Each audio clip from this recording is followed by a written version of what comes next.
I recently appeared on a podcast with Back in the Groove coach Linda G. Robert. We talked about solo travel for women, car camping, hiking the Camino del Norte, and writing books. I hope you'll join us. So hello everyone, my name is Linda G. Robert. I'm your Back in the Groove Again coach, and I'm here to help you live your best life now so you can love what you do. One of my goals this year is to connect with interesting friends, and one of those is Tashai. She shares her adventures through her YouTube channel, Tashai Travels.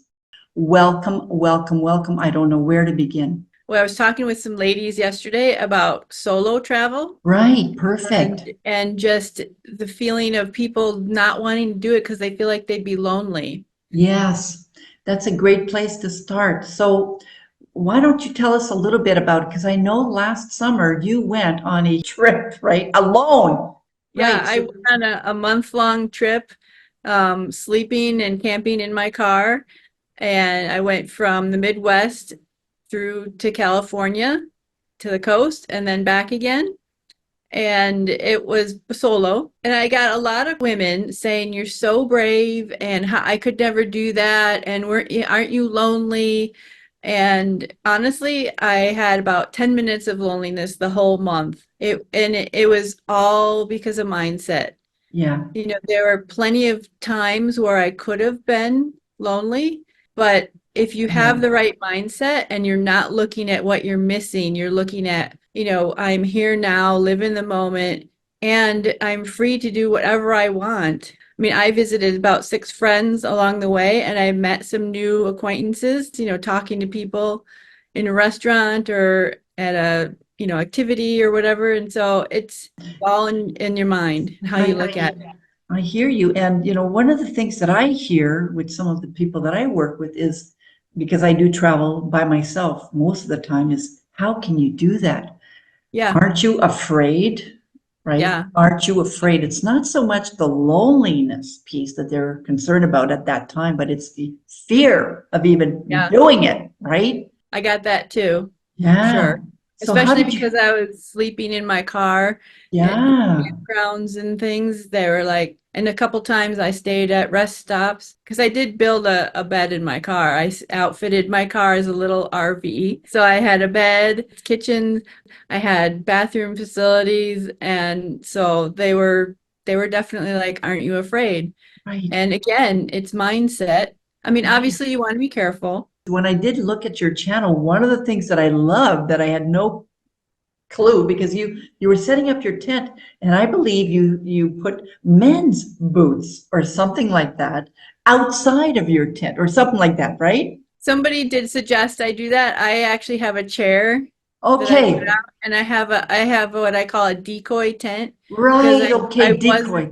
I wasn't actually sleeping in the tent. I was Okay. sleeping in my car, Okay. but I That's put what it up the was. tent anyway. Thank you, because I remember watching that video a while ago and I couldn't remember the details, but yeah, so why did you decide to do that, the decoy tent? Well, the decoy tent was on purpose, more so because if I'm sleeping and have everything in my car, if I have a campsite and then I want to go hiking, I take my car to go to maybe a trailhead, several miles away. My tent in everything, if I don't have a tent, my campsite is empty.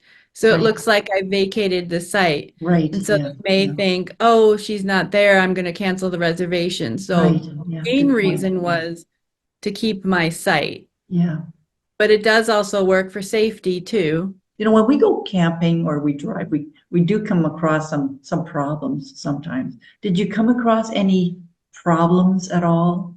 Any concerns? I did have a problem with a California gas pump. Okay. I couldn't Okay. get it out of my car. It's the Oh, first time I had ever experienced, I guess they have vapor lock suction in California. I'm not familiar with it, but the first time I went over the California border, I went to a gas station, I put the gas pump in, I pumped the gas, and I could not get it out. And I asked these guys at the next pump to help me. In fact, I did a video on this, and they couldn't get it out either. The second guy that had tried it just pulled it so right out, and we so were was like, it "Okay." strength, or just it just needed to have a little bit of air or something, like what? Yeah, there must be a trick to it, because of the suction. I'm not sure. It was Yeah. just strange. You know, I walked the Del Norte last spring or fall, and I remember checking on some sites, and they were talking about some wild dogs or dogs that would be, coming to you barking and so on. And of course, that frightened me. So I think Yeah. if we expect the best, if we Hmm. don't expect wild dogs or problems, that everything Right. is going to go smoothly. Right. Because it did freak me out when I read it, and I thought, oh my God, what am I going to do? And it almost like changed the flavor of my trip even before it had started. It's what Jack Canfield says, E plus R equals O. Yes, Event plus response equals outcome. So it's that's right. how, even if something happens that it could be considered a problem, it's how you look at it, how you respond to it, Yeah, that then changes the outcome. that's right. And I when I went to Del Norte there, I arrived to a certain place and there was a fire. And some people were telling me, because I was walking to Del Norte, that I might have to change my route. Now, the Mm. next day, the day after the fire, I was on a rest day, and I thought, things happen for a reason. I really do.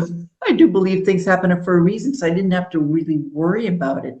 And I decided I'm just going to take it a step at a time. I'm just going Mhm. to, and if I have to reroute, then I'll reroute. But if I don't, then Yeah. I won't. And I think that's the best mindset you can take on is changing your response, like you were saying. Yeah. And not looking so far ahead and worrying about things that may not even affect you.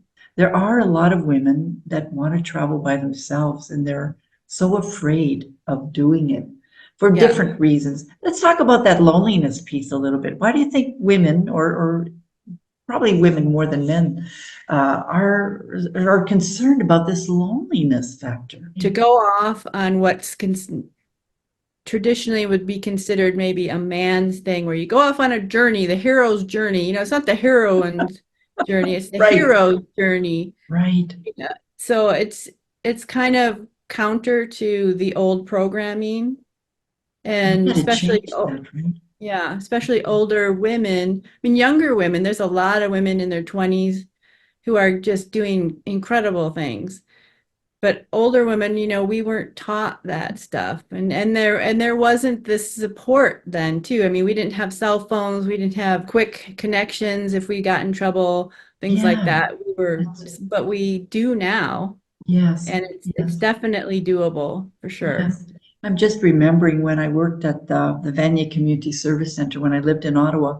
I was one of the older staff, of course, because I started there when I was 51, but a lot of my colleagues were in their 20s. And I'm telling you, when I heard, one of my colleagues going to, I can't remember exactly the location, but on her own, I thought, oh my God, when I was that age, I had kids and I'm thinking I would have never done that. Never even thought about doing those kind of things at that Yeah, age. But now you yeah. bring up a good point. Young women, young people in general just want to see the world. And you can stay connected to your friends and family. Yeah, absolutely. When I walked, and I mentioned that because it's the most recent experience. I had my phone with me, and I felt. You have connection most of the way or all the Yeah, way? Or? well, I did because I had purchased a SIM card for Spain. So I was all set. I was all set. So it wasn't an Great. issue at all. So are you Yeah, thinking of your next adventure at all? Have you been thinking about it, or I what's up am for now? sure. Well, I'm kind of brewing an electric tour of the US, film Electric. an I electric don't vehicle, understand. Oh, electric vehicle tour, okay. because there is infrastructure for electric vehicles in the cities. Pretty in most big cities there is now, but I'm not sure there is for cross-country travel or camping travel and things like that. So I kind of want to test that out and Test it out. do some videos on it, maybe do some writing and Oh, things like that. I'm also yeah. planning to write a book on my travels from this past year. Yes. Let's talk a little bit more about your writing, please. Okay, You're sure. you're talking about writing for your travels. Has that been something you did in the past as well, or was it completely different? I've been writing for about 25 years. I was a copywriter for a catalog when they Mm. used to have print catalogs. I've written for magazines, had a couple columns in some magazines Mm. again when there used to be mostly print Right. mail and them come in the mail type of things. I wrote my first book almost 3 years ago now.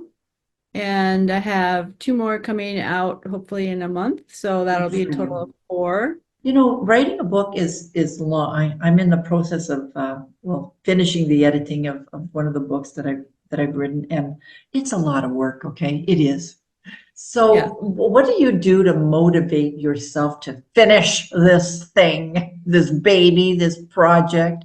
I don't have a lot of trouble with that, but I think it's probably because when I was younger, I worked other jobs. Even though I was a writer in some of my jobs, it was for other people.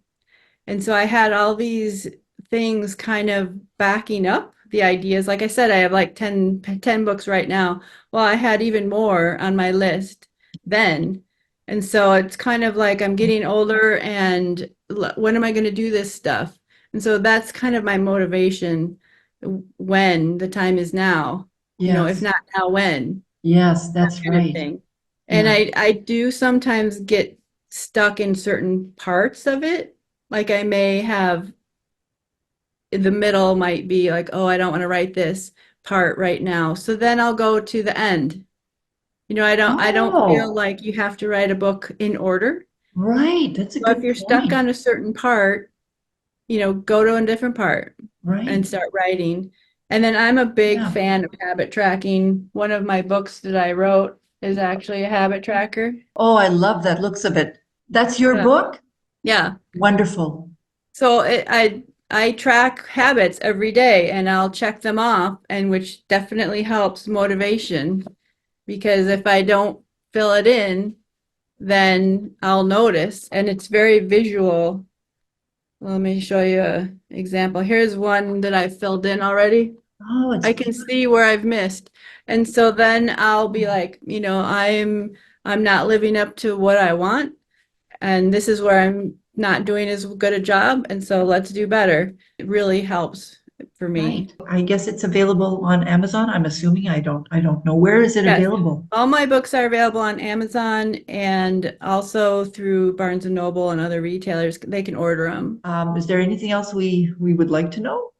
What about in terms of traveling, helping women, kind of design their traveling or even get them ready to do it? Well, I kind of am doing that with, or planning to do that with my YouTube channel some more, Right. just as, this is what I've done, and there's some tips for you as well, and also just inspiration. If I can do it, you can do it too. Yeah.